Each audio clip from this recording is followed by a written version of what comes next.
Quinta-feira, 27 de julho. Hoje celebra-se o Dia do Motociclista, Dia do Despachante e Dia Nacional de Prevenção contra Acidentes de Trabalho. Nós fazemos votos que nesse Dia Nacional de Prevenção contra Acidentes de Trabalho não haja nenhum acidente.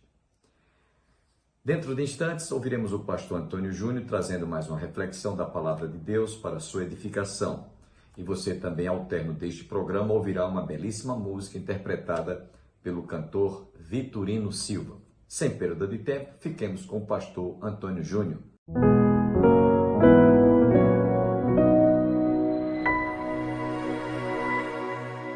Meus irmãos, graças e paz. Vamos abrir o texto de Neemias, capítulo número 13. Nós vamos ler do versículo 1 até o versículo número 14. Eu queria que você acompanhasse a leitura comigo. Nós vamos falar hoje sobre a reforma que Neemias continuou. E nessa parte nós vamos então trabalhar a questão de colocar as coisas em ordem.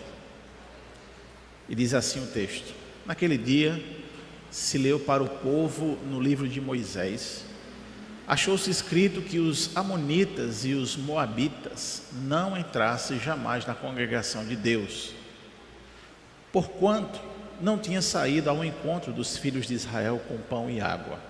Antes, assalariaram contra eles Balaão para os amaldiçoar.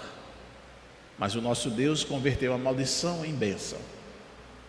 Ouvindo eles, o povo, esta lei, apartaram de Israel todo o elemento misto. Ora, antes disso, Eliacibe, sacerdote encarregado da câmara da casa do nosso Deus, se tinha aparentado com Tobias.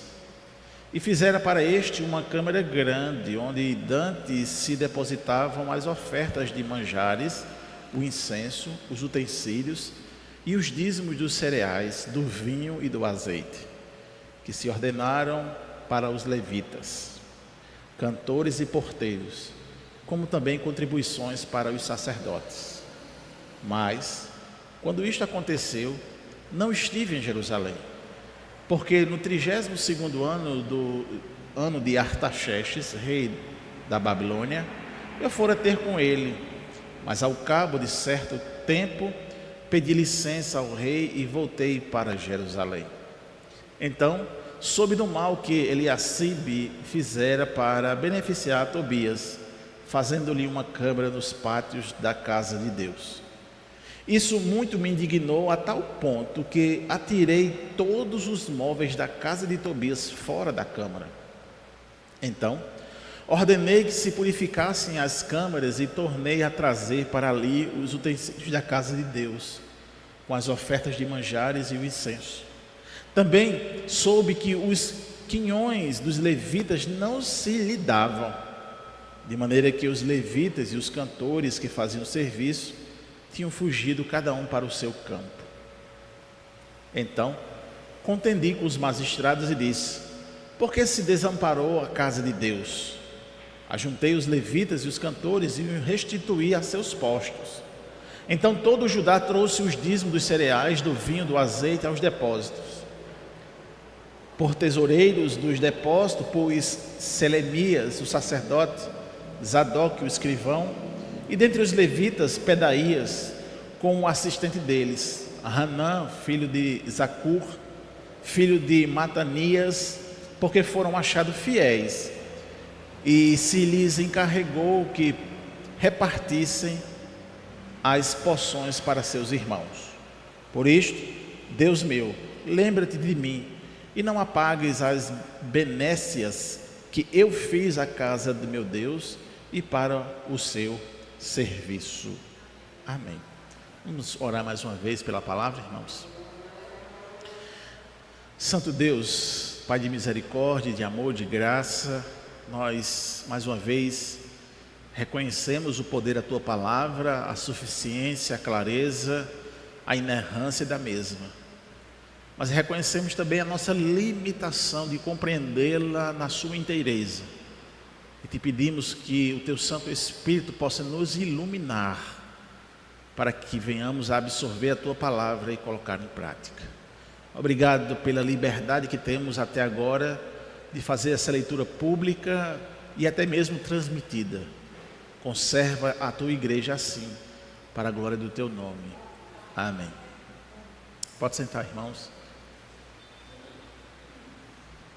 Irmãos, houve a conclusão do muro de Jerusalém e não sabemos o tempo que decorreu desde a conclusão do muro até a sua dedicação. Mas quando a hora chegou, Neemias, ele fez uma convocação solene, entusiasmada, chamando então os levitas que havia se instalado nas zonas rurais aos arredores. A santa celebração estava envolta a muita alegria. Havia um contentamento do povo, havia uma alegria exultante por ter visto a sua cidade e o seu local de culto todo restaurado. A movimentação dos irmãos.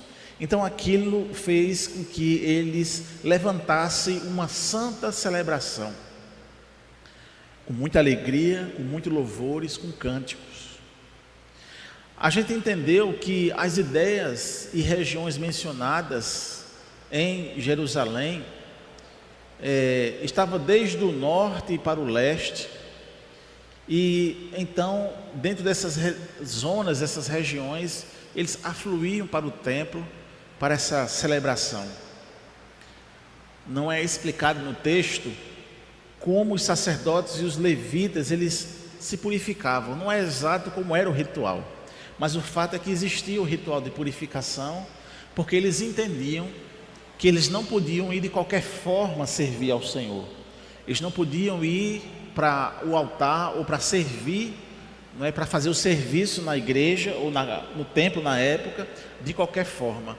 Mas também essa liderança, eles instruíam o próprio povo a também fazer uma cerimônia de purificação. Hoje nós não usamos essa cerimônia de purificação, porque quem está em Cristo já está purificado. Amém? Mas o fato é que a ideia de estar purificado, ou de entender que a sua vida deve ser uma vida pavimentada pela santificação, essa realidade é tanto aqui no Antigo como também no Novo. Essa responsabilidade de termos a santificação, ela continua. Outro fato também que não é explicado é como os sacerdotes e os levitas purificavam o povo, as portas e o muro, porque além deles, do povo, eles também faziam o ritual para purificar o prédio ou as instalações, mas não é explicado.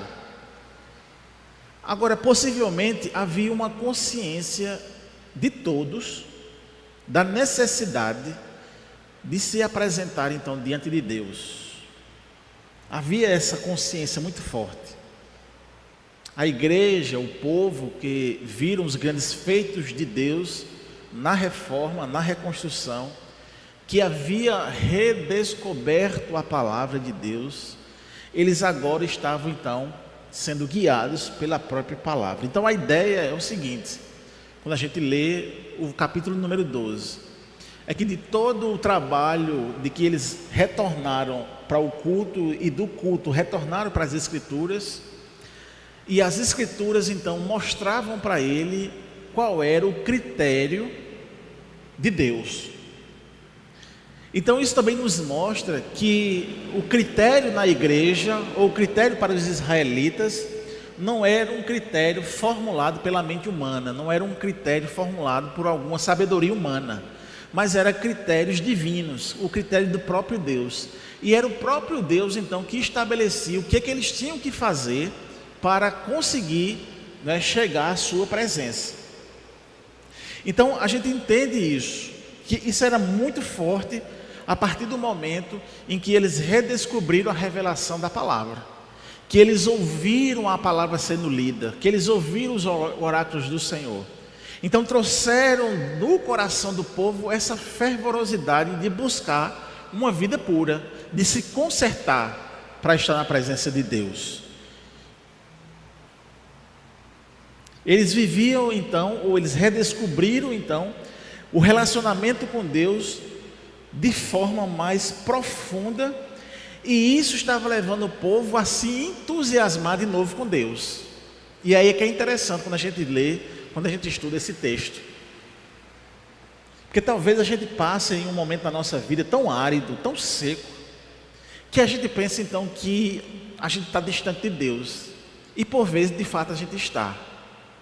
Mas pelo fato de refletir de que a nossa vida está árida, está seca e longe de Deus, é um grande sinal de que Ele quer se reaproximar e de que você também quer se reaproximar dEle. É a misericórdia de Deus, é o amor de Deus, é o cuidado de Deus para as nossas vidas. Isso refletindo na vida do povo, porque o povo estava mergulhado na promiscuidade, o povo estava arrasado vendo a sua cidade destruída. O povo havia voltado do exílio, onde tinha sofrido anos após anos, sem esperança nenhuma. Mas Deus restabelece o culto, a adoração, a sua presença. E o povo então estava entusiasmado.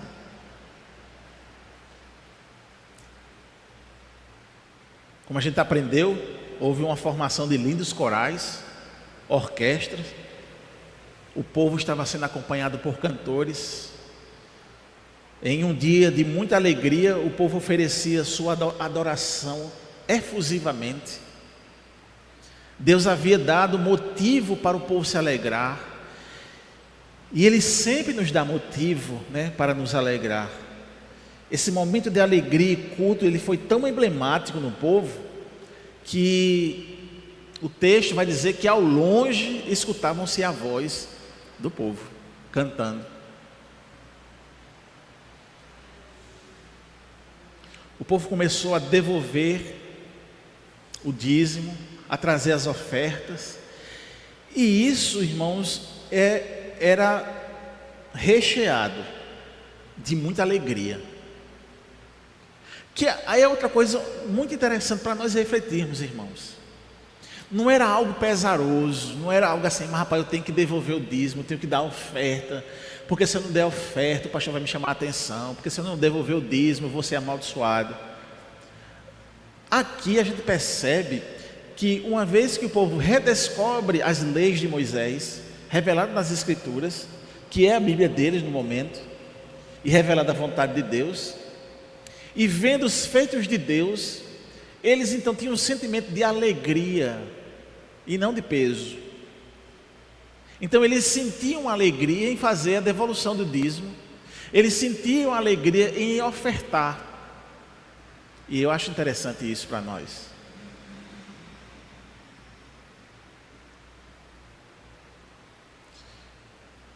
Esse entendimento, melhor dizendo, de trazer a casa de Deus conforme a lei, conforme prescrito na revelação, o dízimo e as ofertas, fez com que os cantores, os sacerdotes e os levitas pudessem ter o seu sustento.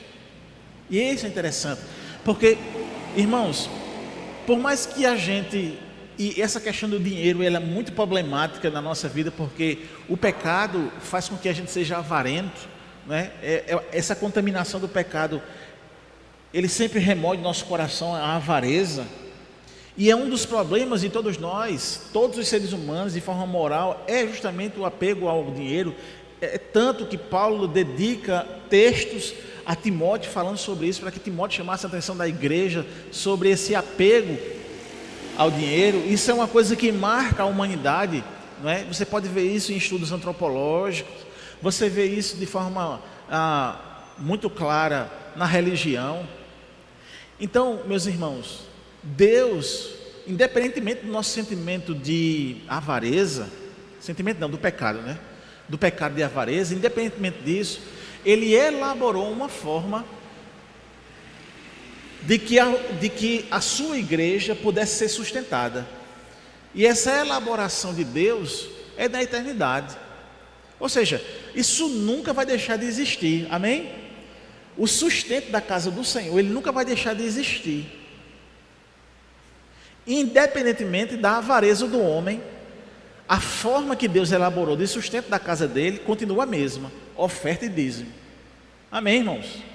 Então, não tem como a gente procurar outra forma. A igreja, ela não vai ser sustentada por subsídios estatal. Ela não pode ser sustentada pelo governo. A igreja, ela não pode ser sustentada pela empresa. Se for sustentada pela empresa, é uma oferta que a empresa faz, mas ela não é vinculada a um CNPJ empresarial. A forma que Deus, ou a fórmula que Deus estabeleceu para o sustento, é através dos dízimos e das ofertas, e assim vai perdurar para todo sempre. Sempre foi assim e sempre vai ser assim. Ponto. Amém? Amém, meus irmãos? Mas nós vamos conversar então, depois dessa introdução, no texto de hoje. E o texto de hoje, irmãos, é a continuação do capítulo 12, que é a continuação desse dia precioso de culto, de alegria, de entusiasmo que o povo estava vivendo. Esse dia de adoração, esse dia de profundidade com Deus e com ênfase na palavra. Não perca esse fio da meada. Havia culto, havia profundidade, porque eles estavam diante das Escrituras. As Escrituras levavam o povo à revelação correta e verdadeira. Amém? Então isso fazia com que eles adorassem, cultuassem de forma profunda a Deus, porque a ênfase estava na palavra. E é na hora da exposição da mesma, foi descoberto que o povo tinha que se purificar. Então veja, na revelação da palavra e na exposição dela para o povo foi redescobrindo a adoração, foi redescobrindo seu compromisso pecuniário, foi redescobrindo aquilo que era importante para a sua vida moral: a purificação dos seus pecados, do seu ser, né? Ou seja, a retirada do pecado e a purificação da igreja.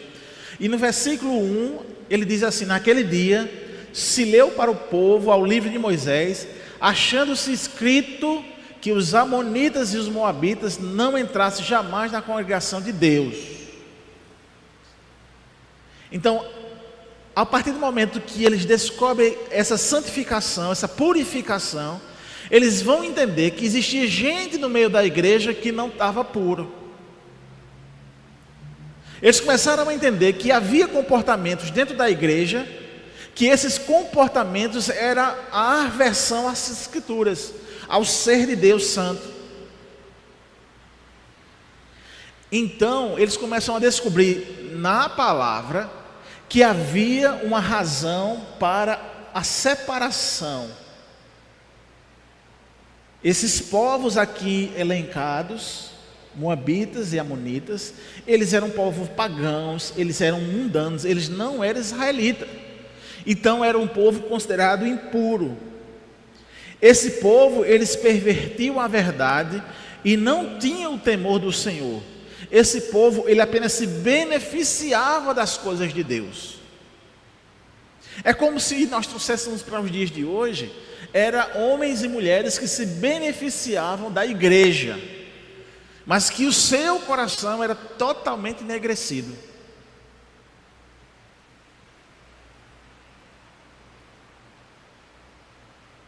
Existe um livro que foi escrito por uma pessoa que não é evangélica, mas ele escreveu sobre uma deputada que se dizia pastora e que mandou assassinar o seu marido. É impressionante a narrativa do livro. Ele era um jornalista e ele fez pesquisa e ele colocou coisas lá verídicas. Essa pessoa, pasmem, que tinha canções que muitos de nós cantávamos e até nos alegrávamos. Essa pessoa tinha um quarto, e nesse quarto havia cerimônias satânicas. Ele descreve lá no livro. Ele pegou depoimento de pessoas e ele descreve todo o perfil dessa pessoa, como ela fez, como ela manipulou para chegar onde chegou. Então, quando eu leio um texto como esse, eu vejo a importância nossa de estar diante das Escrituras e de fato fazer o que? A separar. Porque os moabitas e os amonitas estavam lá em Jerusalém e podiam dizer assim, não, nós somos judeus, nós somos israelitas, nós somos o povo de Deus. Mas o seu comportamento e o seu objetivo no coração dizia que eles não eram. Então Deus estava dizendo agora, nesse momento, tem que haver uma separação. A minha igreja ela é pura. Verso 2: porquanto não tinha saído ao encontro dos filhos de Israel com pão e água, antes assalariaram contra eles Balaão para os amaldiçoar, mas o nosso Deus converteu a maldição em bênção. Era o coração deles, está aqui descrito no verso 2. Na hora da necessidade eles não deram, e eles ainda fizeram um pagamento para o quê? Para amaldiçoar. Eles usaram de subterfúgio contra o povo de Deus.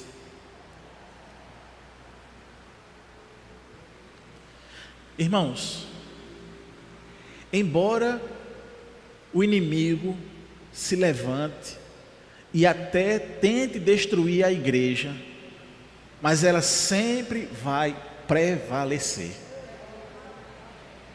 Aleluia. Aqui Neemias ele registra que Deus converteu, transformou a maldição em bênção. Não se admire, não se admire, não se admire pessoas torcerem para o seu fracasso. Elas esperam sua queda, alimentam um sentimento de falsa justiça, têm ciúmes, inveja e despeito. Mas Deus é contigo.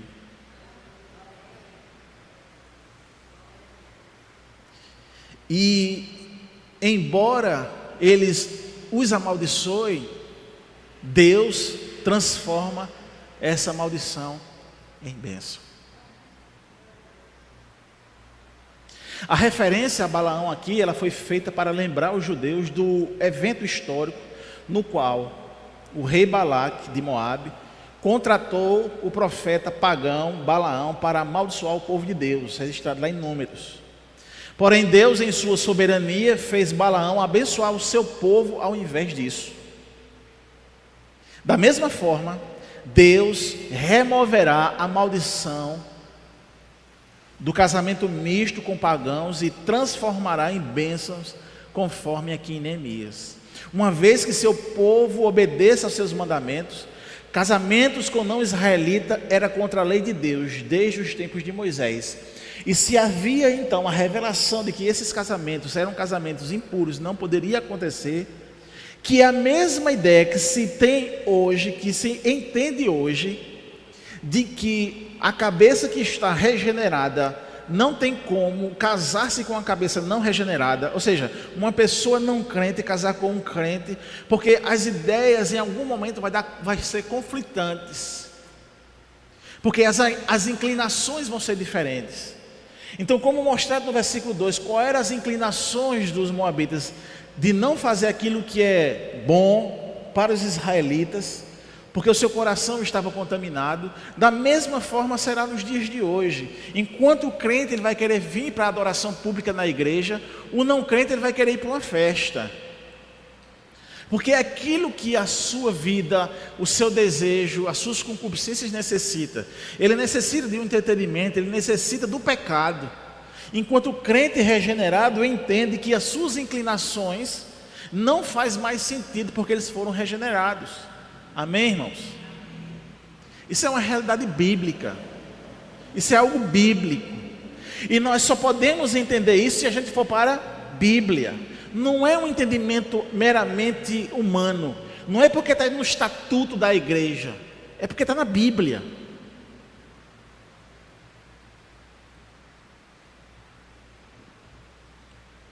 Agora lembremos que nós, como pessoas, a gente tem também a inclinação de colocarmos a ênfase na estrutura. A gente olha a estrutura, a gente gosta de dar ênfase nisso. não é? Às vezes até mesmo a estrutura ela nos incomoda, porque a gente dá ênfase de fato à estrutura. E aí nós chegamos a pensar, quando olhamos para Neemias e quando nós estamos folheando, estudando, meditando sobre ele, a gente chega a pensar que o objetivo de Neemias sair de Suzã, da corte do rei Artaxerxes, onde ele era privilegiado, era meramente ir para Jerusalém e reconstruir a cidade. Não é assim que a gente pensa? A gente pensa, não, o objetivo de Neemias era esse, era ir lá reconstruir, deixar a cidade beleza e depois ir embora. É porque a nossa mente está sempre focada nisso, na estrutura.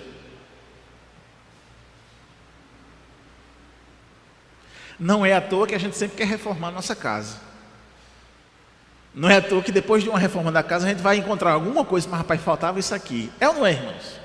Porque a nossa ênfase de fato é na estrutura. Mas ao passar pelo texto, nós vamos descobrir que a ênfase de Deus não era na estrutura. A ênfase de Deus era no povo, era no coração do povo. Porque essa é a ênfase de Deus ao longo da história. É no nosso coração.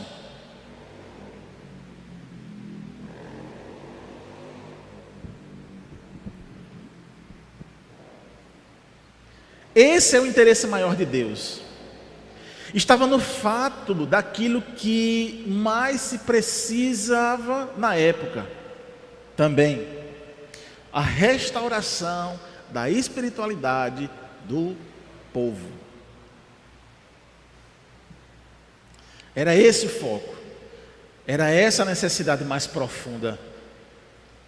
A contaminação que havia acontecido da doutrina, dos conceitos primários, das leis e cerimônia, elas estavam corrompidas, manchadas, maculadas, e o coração do povo também estava da mesma forma. Amanhã você terá a oportunidade de ouvir a conclusão dessa mensagem.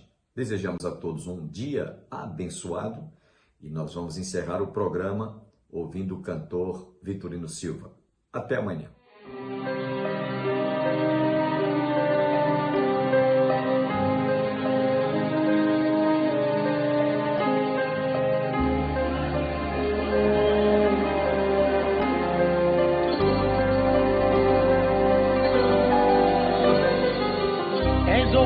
Que nutre uma rosa,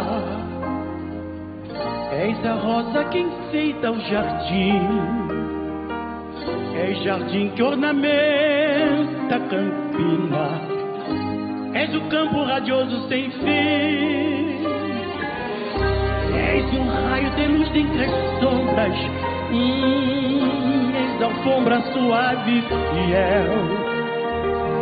És o manto azulado do espaço, és o braço que me une ao céu, és o sonho ideal da poesia, que irradia na rima do verso, na cantora do meu dia a dia, o segredo total do universo.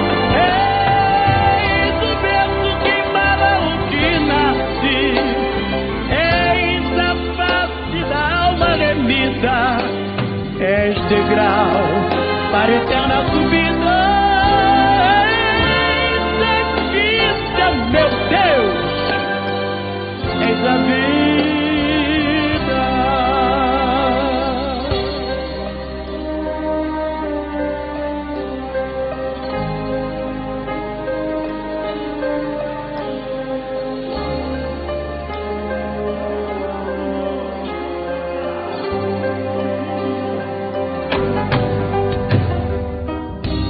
Fonte que jaz sobre o abismo, és a fonte dos mananciais, és o doce marulho das águas, do deserto és recanto de paz, tu que reinas acima da morte, és o forte que sustenta a cruz, és o norte que orienta ao filho, és o brilho no olhar de Jesus,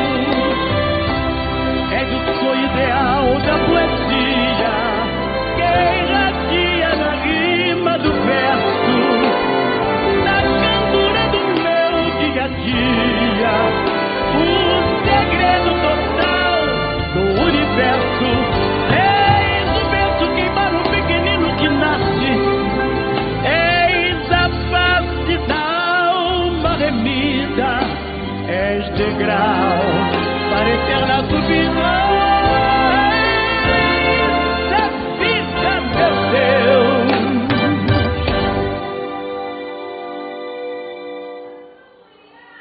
eis a ponte que jaz sobre abismo. És a fonte dos mananciais. És o doce marulho, não é barulho não, hein? Marulho das águas. E no deserto, ó Deus, és oásis, descanso de paz. Aleluia! Tu que reinas acima da morte, és o forte que sustenta a cruz. És o norte que orienta o filho. És o brilho